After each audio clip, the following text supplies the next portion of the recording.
할렐루야. 오늘 저희들 이사야 37장 21절에서 38절의 말씀을 중심으로 36장과 37장의 말씀, 이사야 강의 21번째 시간 말씀을 나누겠습니다.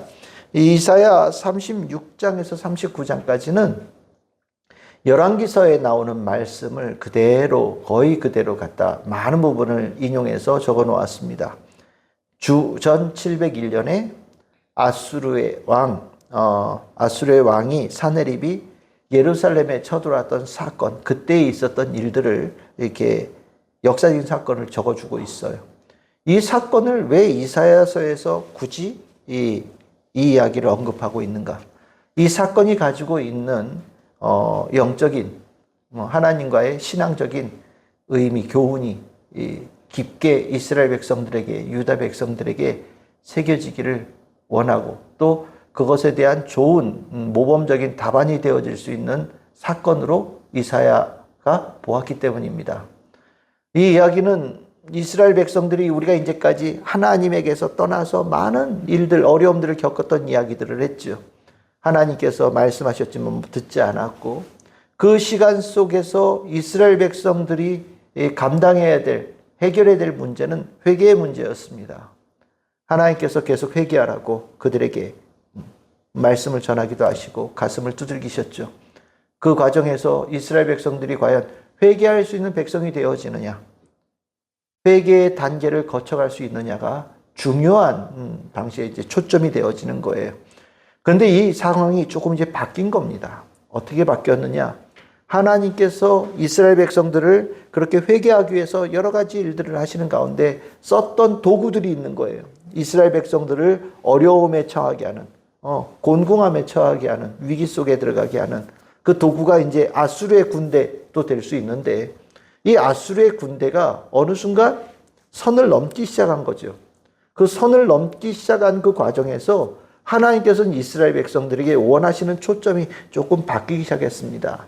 그러니까 우리가 하나님께서 우리에게 회개를 원하시는 그 과정이 있어요. 우리를 가르치시는 과정이죠.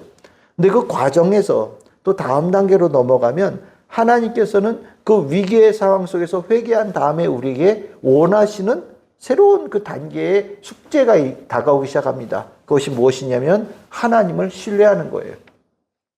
회개하는 것으로 끝나는 게 아니에요. 내가 잘못했습니다. 이것이 잘못이었군요. 내가 알았습니다. 라고 깨닫는 것으로 하나님께서는 멈추지 않으셔요. 회개한 자에게는 이제 제대로 하나님과의 관계를 맺어가는, 하나님과의 친밀한 관계를 맺어가는 새로운 단계의 과제를 이스라엘 백성들, 하나님의 자녀들에게 맡기시거든요. 그게 뭐냐면 하나님을 신뢰하는 거예요. 완전히 딱 믿는 거예요. 더 이상 흔들리지 아니하고 다른 것에 귀 기울이지 않고 하나님의 말씀에 집중하는 거예요. 오늘 그 신뢰의 단계에 들어가는 이야기가 바로 이 이야기예요. 이 아수르의 왕 사네립이 실은 완전히 이 남유다 전체를 완전히 초토화를 시켜서 나라가 거의 멸망 직전에 갔습니다. 그러니까 이 상황이 남유다의 완전한 패배라는 것은 누가 보더라도 이상하지 않았어요.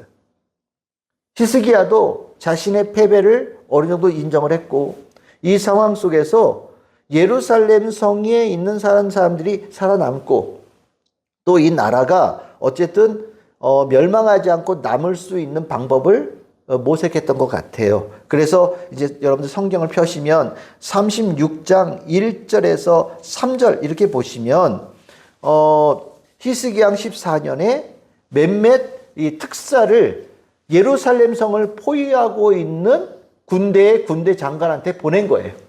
구체적인 장소까지 나옵니다. 윗모 수도곁 세탁자의 밭 큰 길의 섬에, 그러니까 아마 주변을 포위하고 있는 아수르 군대하고 예루살렘 성의 그 중간쯤에 어디에서 만나려고 이제 나간 거예요. 그 나갔던 사람이 엘리야김 왕국 맡은 자, 그러니까 요즘으로 말하면 뭐 국무총리 뭐 이 정도 될 수도 있을 것 같아요. 그리고 서기관 셈나, 그리고 사관 요아, 세 사람을 특사로 보낸 겁니다. 그 특사를 보내서 우리가 항복을 하려고 하는데 뭐 조건을 막 얘기를 하고 했겠죠.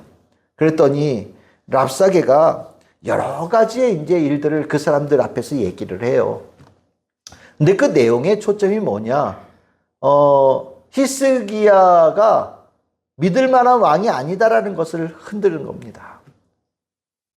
히스기야가 종교개혁을 해서 하나님만 믿는 유다 백성들이 되게 하는 그 조치도 잘못됐고, 또 하나님을 의지하고 끝까지 하나님을 의지하고 버티면 살 수 있다라고 얘기하는 것도 잘못됐고, 하여튼 처음부터 끝까지 히스기야가 잘못됐다라고 그 특사로 온 사람들한테 쫙 쏟아붓는 거예요.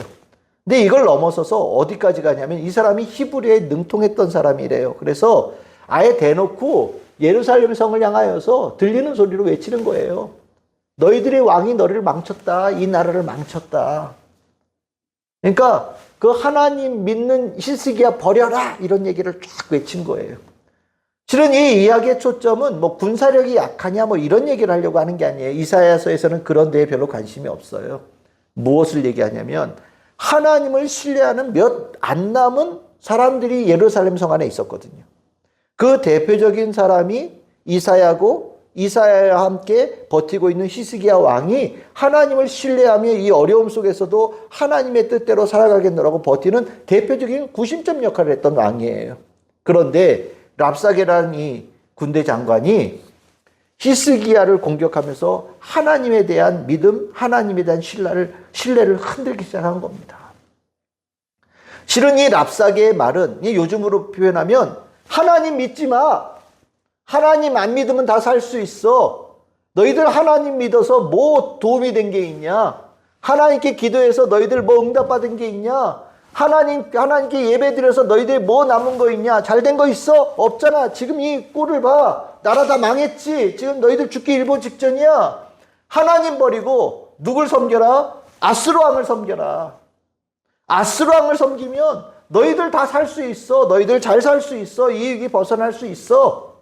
왜 히스기야 같은 그런 거짓되어지고 너희들을 현혹하고 거짓말하는 그 왕을 왜 따르고 있냐라고 예루살렘 성을 향해서 막 큰 소리로 외치는 거예요.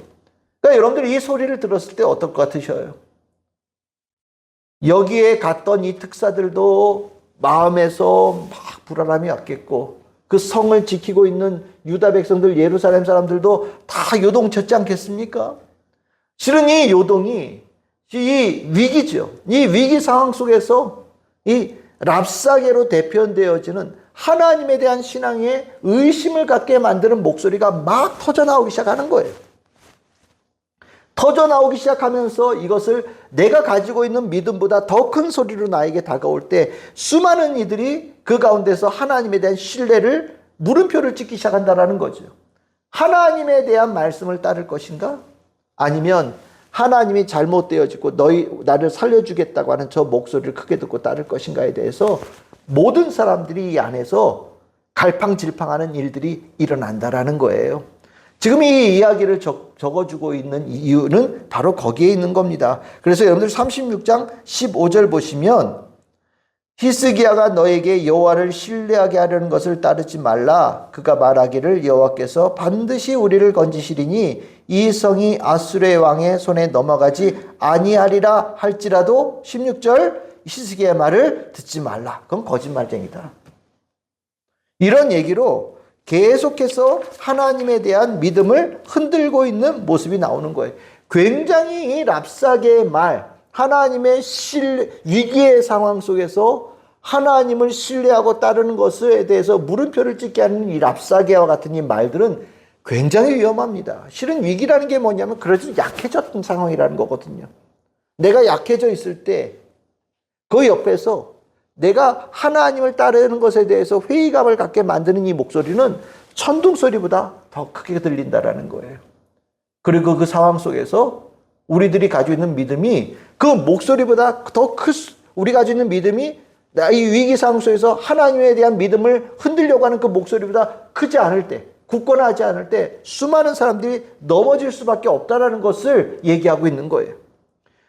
그 상황 속에서 우리가 해야 될 일의 모습은 무엇이냐에 대한 답을 주는 것이 오늘 이 이야기의 초점입니다. 여기에 이제 이 대표적으로 나서는 인물이 바로 히스기야죠.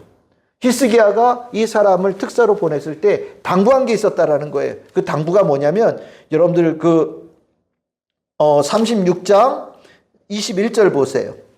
그러나 그들이 잠잠하여 한 말도 대답하지 아니하였으니 이는 왕이 그들에게 명령하여 대답하지 말라 하였음이었더라 라고 얘기를 합니다. 그들이 얘기할 때 그들 앞에서 옳으니 그러니 뭐 한마디도 하지 말아라 라고 아예 명령을 딱 내리고 보냈다라는 거예요. 침묵이죠. 하나님에 대해서 조롱하고 하나님에 대한 믿음에 대해서 정말 우스갯소리로 만드는 아주 정말 비하하는 그 수많은 말들에 대해서 사람의 말로 대응하는 것을 하지 못하게끔 히스기야 왕이 막았다라는 거예요. 그 소리에 대해서 우리가 사람의 말로 대해서 그것을 이길 수 없다라는 것을 히스기야가 알고 있었기 때문이라는 겁니다. 우리가 위기의 상황 속에서 막 사람들이 무슨 이런저런 얘기를 할 때 사람의 내 겉의 말로 대응을 한다고 내 안에 있는 이 요동침이 사라집니까? 앞에서는 막 아니라고 막 이렇게 얘기를 해도 돌아서고 나면 이 안에서 수없이 흔들리는 것들을 내가 이겨낼 수 없잖아요. 내 겉에 있는 말이 속에 내 말이 되어지지 않으면 아무 의미 없거든요. 히스기야가 가르친 게 뭐냐? 세상에서 하나님에 대한 믿음에 대해서 조롱할 때 내 입에 겉의 말에 집중하지 말고 속의 말에 집중하라는 거예요. 내 안에 있는 믿음의 말, 내 영으로부터 올라오는 말, 그 말에 대해서 집중해야 된다는 것을 길을 보여준 거예요. 그래서 나오는 게 뭐냐? 37장에 들어서면 베옷을 입고 고통이죠. 침묵도 고통이고 베옷도 고통이에요. 그 고통과 위기 상황 속에서 하나님의 전에 나아갔고 기도하는 자의 모습을 히스기야가 보여요. 이것이 이사야서에서 이 사건을 기록해주고 있는 가장 중요한 이유예요. 신앙의 위기에 시험대에 위해서 우리가 그 위기에 있을 때 무엇을 해야 되느냐? 세상의 말에 사람의 말로 대응하지 않고 하나님께 주신 말씀을 내 안에 세우고 하나님 전에 나아가서 하나님께 기도하는 자가 되어져라. 그 기도하는 자가 되어질 때 신앙의 요동침의 위기를 해결할 수 있는 길이 열린다라는 것이 이사야서에서 가르쳐주는 가장 중요한 메시지예요. 위기의 상황 속에 주의 전을 찾는다? 이게 말처럼 쉽지 않을 수 있습니다. 왜? 위기가 다른 위기가 아니라 하나님에 대한 신뢰를 갖는 것에 대한 위기로 직결되게끔 만들기 때문에 내 인생에 어려움을 겪을 때 사단은요 그것을 다른 위기로 연결시키지 않고 하나님에 대한 믿음의 위기로 연결시켜요. 이게 사단이 쓰는 방법이에요. 제가 여러 차례 말씀드렸잖아요. 일이 안 될 때 늘 언제나 사람들이 이 성도들이 선택하는 많은 선택이 뭐냐? 교회 안 나오는 거예요. 예배를 안 드리는 거예요. 기도 안 하고 찬양 안 하고 자기의 신앙을 접습니다. 왜 그러냐? 위기의 상황 속에서 사단 마귀가 그것을 하나님과의 관계로 직결시키기 때문이에요. 이게 준비가 되어져 있지 않으면 그 일이 일어날 때 100이면 100 다 넘어집니다. 우리가 이것을 남의 얘기로 들으면 안 돼요. 오늘 이 성경에서 이 얘기를 적고 있는 것은 우리가 누구든지 겪을 수 있고 다른 말로 표현하면 한 번쯤은 다 넘어가고 이런 일이 있을 때 이것을 완벽하게 이겨낼 수 있는 믿음의 삶의 습관을, 믿음의 습관을, 영의 습관을 온몸에 새겨야 된다는 것을 가르쳐 주는 거거든요. 훈련되어지지 않으면 쓰러져요. 하지만 훈련되어져 있고 이것을 이미 알고 준비한 자는요. 이런 일이 있을 때 하나님을 떠나지 않고 오히려 하나님을 신뢰하는 자리로 깊이 들어가는 길을 선택한다는 것이 이사야서에서 우리에게 가르쳐주는 중요한 교훈이라는 거죠. 이것을 위해서 목사가 평상시에 우리가 평안할 때 하나님의 말씀을 전하는 거예요. 이런 일이 있을 때 뒤도 돌아보지 말고 주님께로 나아가십시오. 사단이 당신의 신앙에 대해서 의심을 갖게 만들 때 하나님께로 달려가십시오라고 제가 수도 없이 말씀을 드리는 이유가 이것이 우리가 넘어서야 될 시험대고요. 극복해야 될 시험대가 되기 때문이에요. 히스기야 개인적으로 본다면 얼마나 어려웠겠어요. 나라 전체가 완전히 초토화가 되어져 있고 이것이 뭐 히스기야에서 의심하는 것이 뭐 아수르 군대만 그렇겠습니까? 예루살렘 성 안에도 얼마나 많은 사람들이 왕에 대해서 수군수군했겠어요. 여차하면 왕 죽이고 그 목을 갖다 상대방에 갖다 주고 우리 항복했습니다. 우리 살려주세요. 라는 일들이 얼마든지 일어날 수 있는 사회거든요. 히스기야 입장에서는 그 누구보다도 가장 큰 위기의 맨 앞에 있는 사람이 히스기야였을 거예요. 근데 히스기야가 그 상황 속에서 어디로 가느냐? 하나님의 전으로 달려가서 하나님께 내 속에 있는 말을 주님 앞에 올려드리는 히스기야가 됐다라고 가르쳐 주는 거예요. 거기에 누구에게 하나 더 도움을 받느냐? 하나님의 종 이사야에게 도움을 청하고 이사야의 하나님께서 이사야를 통하여 주신 하나님의 응답을 기다리는 자가 되어졌다라는 거죠. 이것이 성경에 참 재미있게도 한 번으로 이렇게 해서 기도 딱 한 번 했더니 딱 해결되어지면 이야기가 굉장히 깔끔할 것 같은데 그렇게 하나님께 기도하고 부탁을 했는데도 위기가 더 깊이 들어가요. 여러분들 성경에 보시면 37장 8절 이해합니다. 랍사게가 다시 한번 히스기야에 대해서 조롱해요. 조롱하는데 뭐라고 조롱하냐면 10절 보십시오. 너희는 유다의 히스기야 왕이 이같이 말하여 이르기를 너는 내가 신뢰하는 하나님이 예루살렘이 아수르 왕의 손에 넘어가지 아니하리라 하는 말에 속지 말라. 다 했다는 거예요. 완전히 히스기야는 거짓말장이다 라고 얘기를 합니다. 그리고 아수르 왕이 온 땅을 다 점령했다. 그러니까 아수르 왕한테 와서 무릎 꿇고 아수르의 왕을 섬겨야 된다라고 가르치고 있습니다. 이 말이 히스기야에게 다시 전해지고 예루살렘 성에 전해졌을 때 아마 히스기야는 웬만한 사람인 것 같으면 기도했는데 오는 응답이 겨우 이건가? 라는 생각으로 더 깊은 절망으로 더 깊은 하나님에 대한 믿음의 요동침으로 들어갈 수도 있었을 거예요. 그런데 히스기야는 남달랐다라는 거예요. 뭐가? 그 말까지도 하나님 앞에 다시 가지고 가서 하나님, 저들이 하나님을 이렇게 조롱합니다. 제가 하나님께 가지고 있는 믿음을 이렇게 조롱합니다. 하나님의 능력과 권세를 이렇게 조롱합니다. 하나님이 조롱에 대하여서 저는 이 말들이 반드시 징계받아야 될 거라고 생각을 합니다. 저는 하나님께서 구원자 되시고 하나님께서 온 땅의 통치자 되심을 저는 확실하게 믿습니다.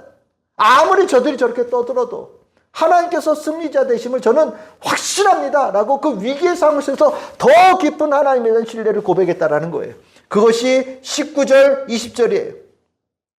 특별히 20절 봅시다. 우리 하나님 여호와여 이제 우리를 그의 손에서 구원하사 천하 만국이 주만이 여호와이신 줄을 알게 하옵소서라고 고백합니다. 여러분들 17절도 보시면 살아계시는 하나님을 회방하는 모든 말들을 들으시옵소서. 그들이 함부로 하나님께 대해 말하고 있습니다. 저는 이 말들이 끊어져야 된다고 생각하고 하나님이 온 땅의 통치자이심을 확실하게 그들이 경험해야 된다고 생각합니다라고 하나님 앞에 그 위기의 상황 속에서 나아가서 무릎 꿇고 기도했다라는 거예요. 다른 말로 표현하면 하나님은 이걸 원하신다라는 겁니다. 하나님은 이걸 우리에게 원하신다라는 거예요. 이걸 뭐라고 생각하시냐? 하나님을 신뢰하는 자의 신앙의 모습으로 주님께서 여기신다라는 거예요. 내가 하나님을 신뢰합니다. 뭘로 표현하시겠습니까? 뭐 눈을 하나 빼요? 아니죠. 돈 얼마 헌금함으로써 내가 표시합니까? 아니에요. 위기의 상황 속에서도 나는 하나님에 대한 신뢰가 항 변함이 없습니다라는 것을 우리의 신앙의 고백을 통해서 하나님께 올려드리는 자가 되어질 때 하나님께서는 그것을 하나님을 신뢰하는 자로 여겨주신다라는 거죠. 이스라엘 백성들이 얼마나 그 이후의 역사의 그 위기 상황 속에서 어려운 일들을 많이 겪었습니까? 수없는 위기를 겪었어요. 근데 이 이사야 36장 37장에 나오는 이 히스기야의 이 모습이 해답이 되어지고 모범답안이 되어져서 위기의 상황 속에서 이스라엘 백성들은 어려울 때 하나님의 더 깊이, 신앙에 요동칠 때 더 하나님의 깊이, 하나님 앞에 나아가서 너희들이 하나님께 가지고 있는 신앙의 신뢰를 하나님께 고백으로 올려드려라. 그러면 하나님께서 시험대를 통과하였다라고 하나님께서 합격 통지를 너에게 내려주실 거다라고 가르쳐 준다라는 거예요. 우리가 이 신앙의 고백이 살아있어야 되는 거예요. 배워서 하는 신앙 고백이 아니라 내 안에서 진심으로, 내 안에서 정말 하나님을 사랑하는 그 마음으로 올라오는 신앙 고백이 하나님의 상달되어지는 신앙 고백이 되어지고 하나님께서 합격 도장을 찍어주시는 신앙 고백이 되는 거예요. 입으로 그럴듯하게 얘기하는 거, 배운 것 바대로 이렇게 얘기하면 하나님께 좋은 점수 받는 데더라라고 얘기하는 거, 그건 별 의미 없어요. 하나님은 우리의 동기를 보시거든요. 우리의 그 시작부터 이미 다 감찰하고 계시는 분이셔요. 진심이 들어있지 않으면 어떤 화려한 미사오구도 다 의미 없는 겁니다. 히스기야는 진심으로 하나님 앞에 나가서 고백한 거예요. 신앙의 위기 상황 속에서도 하나님 신뢰함을 고백한 거죠. 그랬더니 하나님께서 합격 도장 찍어주셨어요. 그리고 나서 하나님께서 이사야를 통하여 합격 도장 찍어주셨다는 말이 오늘 이 읽었던 우리 본문에 나오는 거예요. 21절에서 38절. 하나님은 이걸 기다리신 거예요. 하나님은 히스기야의 입에서 이 말이 나오기를 기다리신 겁니다. 이 말을 기다리셨다는 것이 그 뒤에 하나님께서 바로 나오는 고백, 그 응답 속에 나오지요. 거기에 보시면 22절서부터 29절까지는 그 랍사게와 같은 사람들, 아주 교만한 사람들의 말이죠. 아주 그 들어도 듣기도 좀 나쁘고 그 못된 말들, 하나님께서 그 못된 말 한 사람들을 하나님께서 심판하신다라는 얘기가 29절까지 나오는 거예요. 얘야, 너의 믿음을 흔들었던 자들 내가 징계하겠다. 심판하겠다. 나를 모욕하고 하나님을 모욕하고 하나님에 대한 신앙을 우습게 여겼던 이들 내가 심판하겠다. 하나님께서 말씀하시는 거예요. 그리고 30절에서 32절은 히스기야와 같이 하나님에 대한 신뢰를 붙잡고 살아남았던 사람들. 수많은 사람들이 어려움 속에서 신앙을 버리는 이들이 있었을지 몰라도 끝까지 하나님 신뢰하며 그 신앙을 버텼던 사람들 하나님께서 축복하시겠다는 약속을 주십니다. 그리고 세 번째는 33절에서 35절까지 확실하게 내가 너희들에게 구원해 주겠다. 3년 내로. 올해 그냥 난 거 먹을 거고 내년에도 내가 씨를 뿌려서 너희들이 먹을 걸 내가 충분하게 다 공급해 주겠다. 3년째에는 완전히 평화가 이루어져서 너희들이 거둔 것 사이에서 씨를 뿌리고 씨를 뿌린 것을 풍성한 곡식으로 너희들이 풍성한 풍요로운 삶으로 회복되어지는 것을 내가 너희들에게 주겠다. 하나님께서 직접적으로 약속하시는 거예요. 하나님을 신뢰하는 자가 받는 축복이죠. 그리고 이제 우리 뒤에 36절에서 38절까지 보시면 실질적으로 하나님의 영이 하나님의 말씀대로 하나님을 조롱하고 하나님에 대한 믿음을 괴롭혔던 아수르 군대를 직접 쳐부시는, 패배시키는, 그리고 그 아수르 왕을 하나님의 말씀대로 정말로 그 땅에 돌아가서 죽게 만드시는 일들을 하나님께서 하신다. 이 죽게 하신다는 얘기는 37장 7절에서 약속되어진 이야기거든요. 그 왕 내가 가만 안 둔다. 그 땅에 돌아가서 죽임당할 것이다.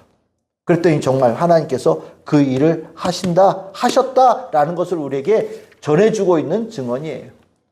여기에서 얘기는 결국에 하나님을 신뢰하는 자가 이긴 거죠. 하나님을 끝까지 신뢰한 자가 이긴 거예요. 하나님에 대한 믿음을 어지럽히는 자들 하나님께서 징계하신다는 얘기예요. 하나님에 대한 믿음을 가진 자는 반드시 영광스러운 삶을 얻게 되어질 것이고 하나님에 대한 믿음을 저버린 자는 하나님을 조롱했던 자들과 함께 이름도 없이 사라질 것이다라는 말씀을 하고 있는 거거든요. 결국 우리가 하나님에 대한 믿음이라고 얘기할 때는 믿습니다라는 고백을 넘어서서 하나님을 완전히 신뢰하는 거예요. 모든 것에 대해서. 어떤 상황 속에서도, 어떤 환경 속에서도, 내가 가지고 있는 어떤 삶의 문제가 있을지라도 하나님에 대한 신뢰는 변함이 없는 겁니다. 내가 가진 환경 때문에 하나님에 대한 신뢰가 왔다 갔다 한다면 그게 무슨 믿음입니까? 그렇잖아요.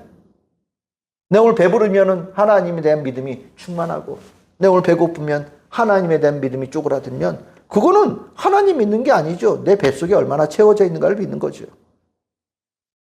내 돈 잘 벌면 하나님 감사합니다라고 막 찬양이 넘쳐나고, 돈이 좀 한 달에도 못 벌면 하나님에 대한 불평이 쏟아진다면 하나님 믿는 겁니까? 그건 돈을 믿는 거하고 똑같은 거예요. 자기 건강이 막 좋고 컨디션 좋을 때는 하나님 막 찬양하고, 자기 어디 한 군데도 컨디션이 안 좋으면 하나님께 막 불평한다면 그게 하나님 믿는 겁니까? 자기의 건강함의 육체를 믿는 거죠. 하나님 믿는 게 아니라는 거예요. 하나님은 그거를 중요하게 여기셔요. 정말 중요하게 여기셔요. 진짜 하나님 사랑하는가? 진짜 하나님 신뢰하는가? 어두운 골짜기라도 주님 따라갈 수 있는 하나님의 자녀의 삶의 결단을 가지고 있는가? 힘든 일을 할지라도 하나님께서 맡기신 일을 내가 수행하겠다는 순종의 모습을 가지고 있는가? 하나님 굉장히 예민하게 보시거든요. 우리는 하나님께서 보시는 예민함을 우리가 마음속에 깊이 담아야 되는 거예요. 우리가 오늘 광복절을 지나고 있지만 이 땅에 하나님께서 광복의 은혜를 주신 이유, 여러분들 일제시대 때 믿음 가진 것이 얼마나 삶에 고통을 주었는지 잘 알고 계시죠? 하나님 믿는다고, 예수 믿는다고, 교회 다닌다고 얼마나 핍박을 당했는지 몰라요. 그런데 이 땅에 많은 믿음의 우리의 어르신들이 가장 어려울 때 가장 뜨겁게 하나님을 믿은 거예요. 신뢰하고 하나님을 붙잡고, 구원은 오직 하나님께로부터 온다라는 것, 하나님밖에 우리를 구원해 주실 분이 없다라는 것, 온 땅의 주인은 하나님밖에 없다라는 걸 심령이 깊이 새기며 선교사들 다 떠나가고 오직 이 땅에 우리 민족의 사람들만 남았을 때, 목사와 성도들이 힘을 합하여서 수많은 핍박 가운데서도 하나님에 대한 믿음을, 신뢰를 보여준 겁니다. 하나님은 그것을 들어주시고 합격도장을 찍어주신 거예요.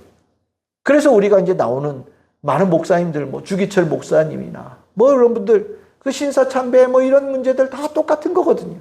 만약에 그 신뢰가 없었으면 이 땅의 교회 다 사라졌을 겁니다. 다 무너졌을 거예요. 그럼 이 땅의 광복은 아마 요원한 이야기, 지금도 일어나지 않을 일로 갔을 수도 있어요. 근데 하나님을 신뢰한 자들의 하나님의 구원의 역사를 오늘 히스기야와 유다 백성들이 경험한 것처럼 우리도 경험한 겁니다. 우리도 살아있는 역사로 우리가 경험한 거예요. 오늘 그걸 우리가 누리고 있는 거예요. 하나님을 신뢰함은 확고해야 돼요. 여기에 대해서는 타협이 없어야 됩니다. 저는 그렇게 생각해요. 저는 우리 기독교인들이 너무 핑계가 많다라는 생각을 좀 가지고 있거든요. 너무 핑계가 많아요. 이유가 너무 많아요. 하나님 앞에서 이유가 너무 많다 보니까 신앙 같지가 않아요. 무슨 이유가 있겠어요? 하나님을 신뢰하는데, 하나님을 믿는데 무슨 이유가 있겠어요? 전적인 은혜, 전적인 감사, 전적인 순종밖에 뭐가 더 남을 게 있습니까? 우리의 신앙은 그렇게 세워져야 되는 거예요. 오늘 이 이야기가 이제 38장에 이어지고 39장에 이어지지만 더 말씀을 나누겠지만, 이 히스기야의 이야기로 이사야는 중요한 모델을 제시하고 있는 거구나. 신앙의 위기의 상황 속에서 히스기야처럼 해서 이겨내거라. 히스기야는 하나님을 신뢰하는 자의 모델이었고 하나님 그에게 즉각적으로 응답하셨다. 그 응답받은 주인공이 당신이 되어야 되고 우리가 되어야 됩니다라는 그 메시지를 이 말씀을 통해서 우리에게 전해주고 있는 겁니다. 오늘 우리는 하나님 없으면 살 수 없는 사람들로 이 땅을 살아가고 있어요. 우리가 잘 사는 것 같아도 인생의 위기가 정말로 계속해서 들락날락한다라고 얘기를 합니다. 우리 성도들도 여러 어려움을 겪으면서 힘들어하는 성도들이 있지요. 정말 제가 기도하면서 늘 가슴 졸이는 거는 인생의 위기로 신앙이 요동치는 일이 있으면 안 될 텐데 라는 생각을 가지고 있습니다. 이 문제는 결국 우리가 하나님에 대한 신뢰를, 아직 하나님에 대한 온전한 신뢰를 갖지 못한 이들에게 하나님의 신뢰를 가지고 신앙하는 이들이 정확하게 본을 보여줘야 되는 거예요. 같이 힘을 합하여서 그들이 하나님을 신뢰하는 자로 제대로 세워질 수 있도록 도와줘야 되는 겁니다. 우리에게는 하나님에 대한 신뢰가 우리들의 삶에 구원의 역사가 일어나는 유일한 통로예요. 오늘 우리가 기도하면서 하나님에 대한 신뢰를 제대로 갖지 못하는 우리 성도들이 기억나거든. 기도해 주시기를 바라고, 오늘 우리 광복절 하나님의 신뢰함으로 이 땅의 구원을 얻은 이 기억들, 이 감사를 심히 깊이 새기며 기도하는 우리가 시간 되기를 바라고, 그 무엇보다도 오늘 함께 예배드리고 있는 우리 온라인으로 예배드리는 모든 성도들까지 하나님에 대한 신뢰가 이 안에서 히스기야처럼 굳건하게 딱 세워져서 하나님의 전에 기도로 나아가는 우리 참 즐거운 교회 직분자들, 성도들 다 되기를 주님의 이름으로 축복합니다.